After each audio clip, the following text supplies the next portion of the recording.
The Spurs beat the Thunder again last night, and they didn't just beat them, they blew them out.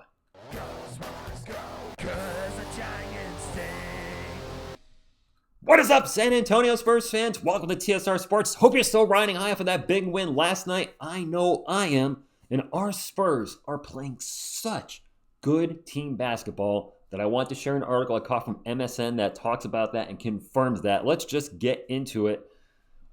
What a night last night. The Spurs' depth, something we've talked about a lot on this channel, remains a sight to behold. The Spurs' previous 6 games featured a ton of depth with 6 different leading scorers: Harrison Barnes, Stephon Castle, Devin Vassell, Dylan Harper, Victor Wembanyama, and De'Aaron Fox. That's 6. And in Keldon Johnson, the Spurs added a 7th name in as many games to that list. The most significant part of the Spurs season to date has been the sheer number of players they can roll out who have had a positive impact. On topic, but a little thought here. I ask you this. In an odd twist of fate, Spurs fans, did the Victor Wembanyama injury benefit the team? Some of you have commented that it did, and I think it did as well. The guys not only learned how to play together without Wemby, but most importantly, they learned how to win without Wemby. And now they're winning with Wemby. Incredible. Tuesday, last night, the Spurs blasted, I like that word, blasted, the defending NBA champions with their top 2 scorers, Wemby and Fox, combining for a modest 18 points. Spurs fans, think about this. If I told you the other day, before the game, that Wemby and Fox would score combined 18 points, how do you think the game with the Thunder would have played out? You'd be like, TSR, if they're only getting 18 points, I'm guessing that the Thunder blow out the Spurs. No. It was us that did the blowing.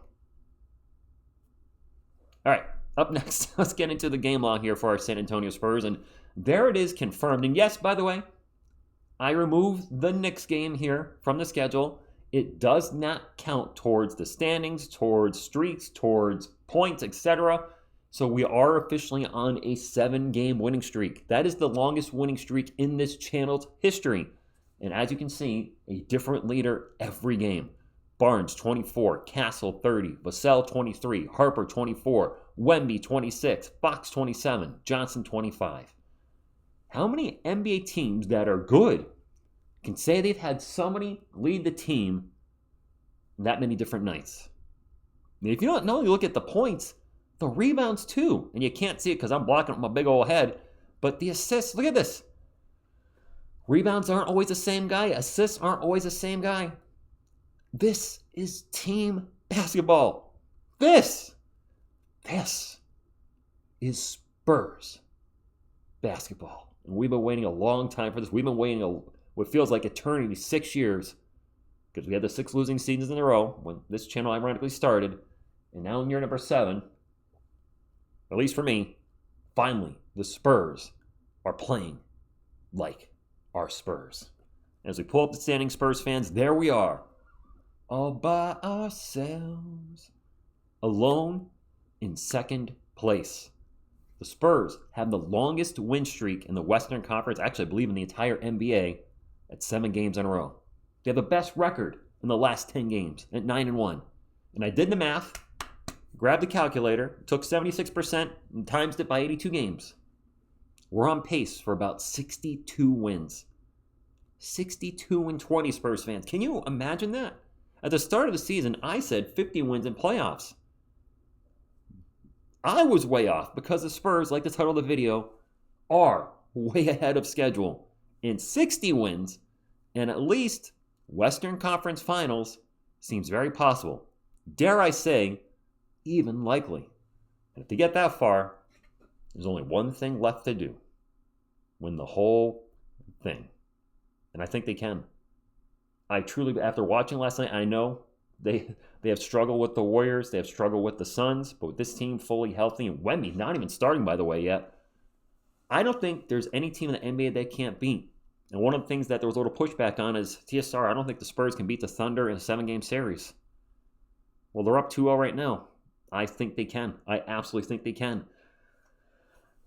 And here we are in year number 3 with Wemby. And, this shouldn't be a surprise. If you've been a Spurs fan long enough, the Spurs had a massive turnaround when David Robinson came to the Spurs, a huge turnaround when Tim Duncan came to the Spurs. That little asterisk, David Robinson had coming back from injury. But we've had these turnarounds, and it's been a little slower with Wemby because he's been younger than the two last players I named, but also this team was in a worse situation than the team that Mr. Robinson went to and that Timmy went to. But why not year 3 Wemby? Why not? Is he not supposed to be one of the best 5 players in the league? Do we call him Wembp just as a joke, or do we actually mean it when we say Wembp? But now he's got weapons around him. De'Aaron Fox showed last night that he can contribute in different ways. He didn't score, but it didn't matter because our Cerberus, Harper, Castle, and Fox run DFC, whatever you want to call them, the three amigos, the 3 Spur amigos, the night slashers, what the hell you guys are calling about the slashing thing. When one of them contributes by passing. Harper, 10 assists, no turnovers? And 5 steals last night, contributed by also distributing the ball and creating turnovers. Castle was there scoring and getting into the paint and, dare I say, playing pretty darn good defense on SGA. SGA only went to the line, 5 times last night?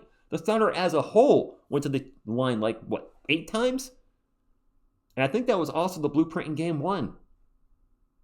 I love what I'm seeing from this team, and I truly believe now more than ever they can make the NBA Finals this year, which is why I have it on the thumbnail, and why not win the whole darn thing? I believe. Do you? Got some other good news I want to share with you guys in case you haven't been keep an eye on it, because I'm sure you've been keeping an eye on the Spurs and all the great things that have been happening this year. The Atlanta Hawks, let's not forget, we have a pick swap with them in the upcoming draft. Now, what that means is, because some of you have asked, what does a pick swap mean? Let's say the Spurs do win the whole thing, and they're drafting 30th. Last spot in the draft. The Hawks continue to plummet, and they pick 10th overall. The Spurs get the better of 2 picks, which means they can take the Hawks' 10th pick and their own 30 pick and swap them. So they get the better pick out of those 2 numbers. So hopefully that helps out a little bit. The Hawks right now have lost a lot, should I say, with Trae Young. Trae Young's been injured this year, but when he plays with Atlanta, they're 2-6. They're not a great team when he's not playing. They're 13-10, but they're above 500. But when he's in there, for whatever reason, I don't know, maybe it's because he's a traffic cone on defense, they're 2-6. There's been talks about Trae Young maybe being traded from the Hawks. That's not working out. If they continue to lose with Trae, maybe we'll see a shakeup in Atlanta before the All-Star break. And another quick note, maybe some of you can help me out on this. It seems like it's kind of mixed on the internet. It appears the Thunder, which would suck if it happens, own the unprotected pick from the Clippers. But then there's some stuff going on with the Jazz, some Rockets, one other team. So it's a little convoluted. But from what I could tell, the Thunder, who are the best team in the NBA, will get the Clippers pick, and the Clippers suck. So they could very likely have a top 5 pick next year. I'm hoping for any type of lottery pick from Atlanta. But can you imagine the Thunder getting a top 5 pick? That's unfair. Anyway, that's all I got with this, Spurs fans. What do you think? After last night, NBA Finals, do you think it's a possibility? Are they way ahead of schedule in your opinion? I've seen some of you say before the season started 60 wins. They're on pace for it now. Did you predict under 50 wins? I know some of you said we're still a lottery team. This ain't a lottery team. Goodbye. Those days are behind us. Drop a comment down below. Hit the thumbs up, like, support the channel. Have a safe holiday tomorrow. Miss TSR and I will be live for part 3 of the Thunder and Spurs series because we're playing them 5 times this year, live at 2:15 p.m. Eastern. That should be a fun one. It is going to be a huge task. The Thunder are undefeated at home. I believe they're 14-0. This will be the ultimate test for our San Antonio Spurs. I think they can win. It's going to be a hostile crowd. The calls may not go our way. I think we can win. It's going to be a lot of fun tomorrow. Hope to see you in the chat. Have a safe holiday. Subscribe if you haven't done so already to join our awesome Spurs community. I thank you, and as always, go Spurs, go!